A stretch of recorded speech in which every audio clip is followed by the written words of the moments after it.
is it that so many people can talk for hours and yet never advance, never learn, never build the bridges that bring them the life they want?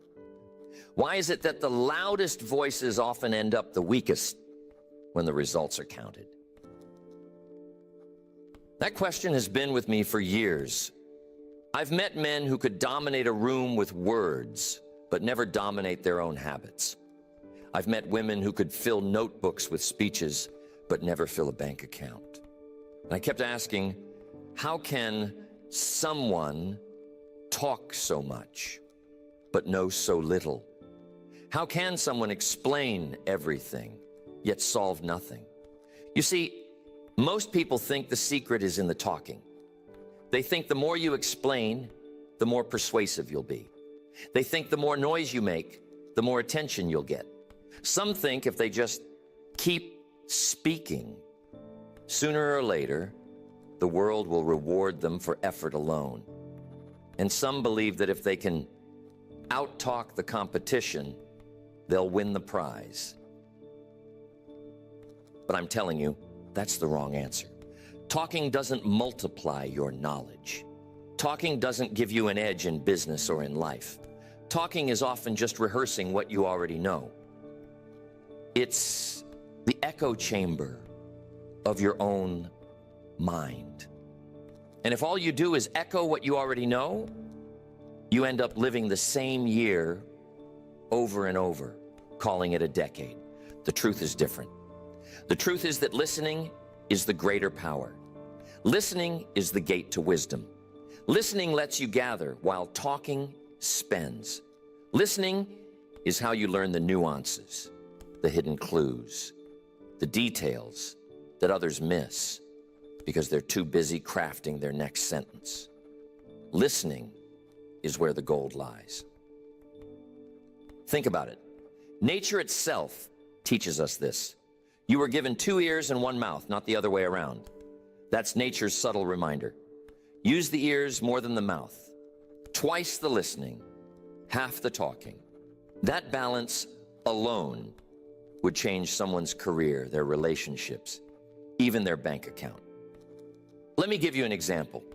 I once sat in on a meeting where a young man was eager to impress. He talked nonstop, explaining his opinions, his plans, his grand vision. The older man across the table said almost nothing. He just nodded, asked a few quiet questions, and kept taking notes. A year later, the one who had listened was wealthy from the deal, and the one who had talked was still trying to be heard. Why? Because the listener learned what the other man valued, what he feared, and what he was willing to trade. The talker missed it all because he was too busy broadcasting. You got 2 farmers. One farmer spends his day yelling at the ground, shouting instructions to the seeds, telling them how tall they should grow. The other farmer bends low, studies the soil, listens to the wind, watches the sky. Which one do you think will bring in the harvest? The one who listened to the land, not the one who shouted at it. So, remember this. Talking shows what you already know. Listening shows what you are willing to learn. Talking can make you look smart for a moment. Listening can make you wise for a lifetime. Talking builds noise. Listening builds knowledge. If you want power, listen more than you speak. If you want wisdom, gather before you give. If you want influence, understand before you attempt to be understood. That's the law. That's the secret. And if you capture it, it will serve you for the rest of your days. Most people resist this lesson. They believe listening is weakness. They believe silence means you don't have much to say, that you're not sharp, that you can't compete. Some even believe that if they pause too long, others will take advantage of them. That's not true. What happens when someone buys into those false ideas? A man in business refuses to let anyone finish a sentence. He interrupts, corrects, adds his own twist before the other person is done. On the surface, he looks strong, confident, decisive, but underneath, he's missing valuable information. He doesn't catch the customer's real concern. He doesn't hear the hesitation that signals doubt.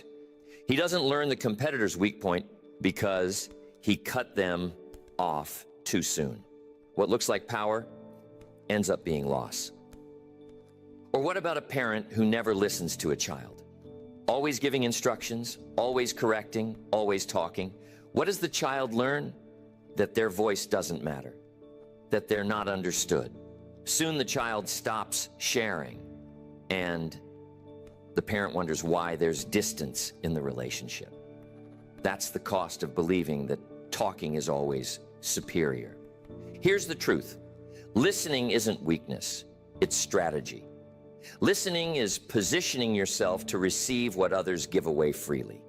Clues, lessons, insights, emotions. If you pay attention, people reveal exactly what they need, what they fear, and what they're willing to do. But only to the ear that is patient enough to hear it. It reminds me of the old story of the chess player. A beginner will rush his moves, quick to show how fast he can react. The master sits still, silent, eyes on the board, calculating, waiting. He moves less often, but wins more often. Why? Because he listens to the board. He notices the small details. He doesn't waste energy making noise. He invests energy in understanding the position. Life works the same way. The person who is quick to speak burns energy. The person who is quick to listen gains energy. The speaker spends. The listener accumulates. One is scattering seeds in the wind. The other is harvesting fruit. When you start listening with intention, something remarkable happens. You begin to hear not just words, but patterns. You hear what people repeat, and repetition is always a signal of importance. You hear what people avoid saying, and avoidance is often more revealing than confession. You hear tone, hesitation, excitement.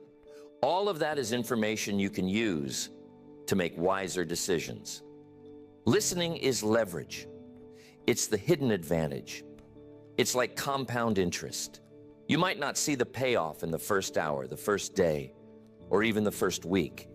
But over time, the accumulation of knowledge, trust, and insight becomes enormous. The talker ends up broke in information while the listener becomes wealthy in understanding. So the wrong answers always lead to loss. Believing that listening is weakness leads to blind spots. Believing that talking is persuasion leads to empty results. Believing that silence is failure leads to missed opportunities. Those are traps, and most people live in those traps for years. But the right answer, that listening is more powerful than talking, leads to growth, to trust, to influence. It leads to wisdom. It leads to connection, and it never runs out of value. If listening is truly the greater power, how do you see it at work? Let's draw a few clear pictures. Think of the courtroom. A good attorney knows when to argue, but the great attorney knows when to stop talking and start listening. The opposing side often reveals more in their testimony than in their silence. A careless phrase, a small contradiction, a shift in tone that can change the entire case. The attorney who listens closely is the one who wins. The one who talks too much often misses the golden moment. Listening works like a mirror. When you listen carefully, people see themselves more clearly, and that makes them trust you. Because what most people want is not to be talked into something, but to be understood. Talking demands attention. Listening earns it. Two men go fishing. One throws his line in, then starts shouting at the water, insisting the fish should bite, explaining how good the bait is. The other man casts his line quietly, watches the ripples, notices the patterns of the fish beneath. He pays attention. One man talks at the lake, the other listens to the lake. Now, which one comes home with dinner? The answer is obvious. You see, listening is kind of like mining. The surface looks plain, ordinary, but underneath lie veins of gold. The miner who hammers without observing, who shouts at the mountain, gains nothing. The miner who studies the rock, listens to the sound of the pick, notices the faint gleam. That's the miner who discovers treasure. Words are like the surface. Listening digs beneath. So the next time you're in conversation, count how many questions you ask compared to how many statements you make. Most will find the balance heavily tilted toward talking. But if you reverse that ratio, something changes. Suddenly you learn more. You connect more. You see more. Because questions open doors, and listening allows you to walk through them. Listening is patience in action, and patience always multiplies results. Talking is immediate, like spending cash. Listening is slow, like investing. The spender ends with empty pockets. The investor ends with compound wealth. So never confuse silence with weakness. Never confuse listening with passivity. Listening is activity of the highest kind. It's collecting data, building understanding, positioning yourself for advantage. It's the soil where wisdom grows. Talking declares what you know today. Listening builds what you'll know tomorrow. So how can we turn this into a little challenge for ourselves? Because ideas are nice, but discipline is what makes them real. Ask yourself, how many opportunities have slipped through your fingers because you were too busy talking? How many relationships cooled because you didn't pause long enough to listen? How many sales, promotions, partnerships, or insights vanished because you filled the silence instead of learning from it? That's the price of ignoring this principle. I've watched people ruin their chances because they couldn't keep quiet. In business meetings, some speak too soon and reveal their strategy before it's time. Others interrupt and lose respect instantly. In negotiations, many think talking gives strength, but strength often lies in silence. The person who listens gathers leverage while the talker gives it away. And here's the test. The next time you're in conversation, discipline yourself to wait 3 seconds before responding. Just 3 seconds of pause. You'll notice something remarkable. In that space, people often reveal more. They fill the silence with the truth they hadn't planned to share. You learn more in those 3 seconds than you would in 3 minutes of talking. Or maybe you can try this. When you're about to speak, ask yourself, am I saying this to add value or just to be heard? Most of the time, people talk just to fill the air. But value comes from listening first, then speaking with precision. Imagine the difference if every word you spoke was backed by listening. Your words would carry weight. People would lean in because they would know you don't waste language. You see, when you talk less, your words actually matter more because scarcity breeds value. A diamond is valuable because it's rare. Gold is precious because it's not scattered everywhere. Your words can be the same. If you use them less often, after listening carefully, they gain the impact of gold and diamonds. People don't follow a leader because he can talk endlessly. They follow because he listens, understands, and then speaks with clarity. A leader who listens creates loyalty. A leader who only talks creates distance. Families work the same way. Friendships too. Listening builds bonds that talking alone can never create. But remember, listening isn't passive. It's not sitting in silence while your mind drifts. Real listening is active. It's leaning in. It's watching the eyes, hearing the tone, noticing the pauses. It's being fully present, not rehearsing your next line. And that discipline is rare. Most people think listening is waiting for their turn to talk. That's not listening. That's holding your breath. So practice listening with intensity.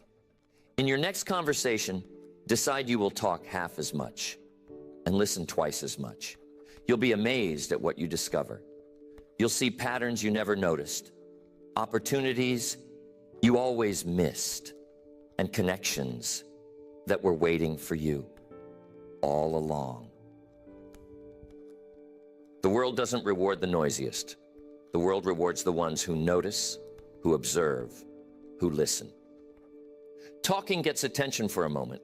Listening earns trust for a lifetime. And trust is the foundation of every reward worth having. The beauty of listening is that it doesn't just apply in one corner of life. It's universal. It works everywhere, no matter what you value most. Think about it this way. Every person has different priorities. Some care about achievement. Some care about peace. Some want to build, others want to explore. But in every pursuit, the skill of listening multiplies the results. Because listening helps you see reality as it is, not as you imagine it. If you value growth, listening brings the lessons faster. Books speak if you're willing to hear the author's intent. Nature speaks if you're willing to notice its rhythms. Even failure speaks if you're willing to listen to what it teaches instead of arguing with it. Growth doesn't come from repeating the same words. It comes from absorbing new ones. If you value connection, listening gives you a bridge. People open doors for the ones who hear them, not the ones who outshout them. But even beyond people, listening creates connection with life itself. It tunes you into details, the small cues, the subtle changes, the signals most people ignore. And those details often carry the key that changes everything. If you value progress, listening shows you the path. Roads don't announce themselves with signs every step of the way. Often they whisper. The world gives signals, faint at first, that guide you toward the next step. Those who are attentive catch them. Those who aren't stumble right past. Listening is how you catch the signal. If you value wisdom, listening is the only way to earn it. Wisdom doesn't arrive by talking. It arrives by noticing, by absorbing, by allowing experiences, yours and others, to reveal their lessons without rushing past them. Wisdom grows quietly in the soil of listening. Listening even affects your inner world. The words you speak to yourself shape your direction, but the words you hear inside, your conscience, your intuition, your deeper sense of truth, are often the ones that matter most. Most people drown those voices out with noise. But when you learn to quiet down and listen inside, you uncover guidance that can save you years of wandering. And the best part is, listening can be practiced anywhere. You don't need a classroom, a certificate, or permission. You can practice it in a conversation, in nature, while reading, while reflecting. It's a portable discipline, always available, always valuable. Here's the challenge. Apply it to what you care about most. Whatever you hold dear, try listening more in that area. Listen to the patterns, listen to the lessons, listen to the signals. Don't rush to speak, don't rush to judge. Just collect, observe, absorb. You'll find clarity increasing.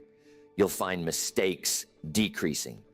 You'll find opportunities multiplying. Listening is not tied to a single pursuit. It is a master key. And like any key, once you hold it, you can open whichever door you choose. So decide which doors matter most to you. Then let listening do its work. If listening is truly the greater power, then the final question is not whether you agree. It's whether you will apply it. Agreement doesn't change a destiny. Notes in a journal don't change the years ahead. Only discipline does. And listening, though simple, demands discipline. Because the urge to talk is strong. The urge to prove, to explain, to fill the air, that comes naturally. The choice to listen must be made deliberately. So on one side, you can go on talking, repeating your same ideas, reliving your same patterns, replaying the same year of experience over and over. On the other side, you can step into a different life by listening more, listening to people, to events, to your own inner signals. One path leaves you stuck, the other opens new ground. Silence is not weakness. Patience is not passivity. Listening is strength, dressed in quiet clothes. Those who learn it rise above the crowd, because most people are too busy shouting to notice the clues scattered all around them. So let me leave you with this final challenge.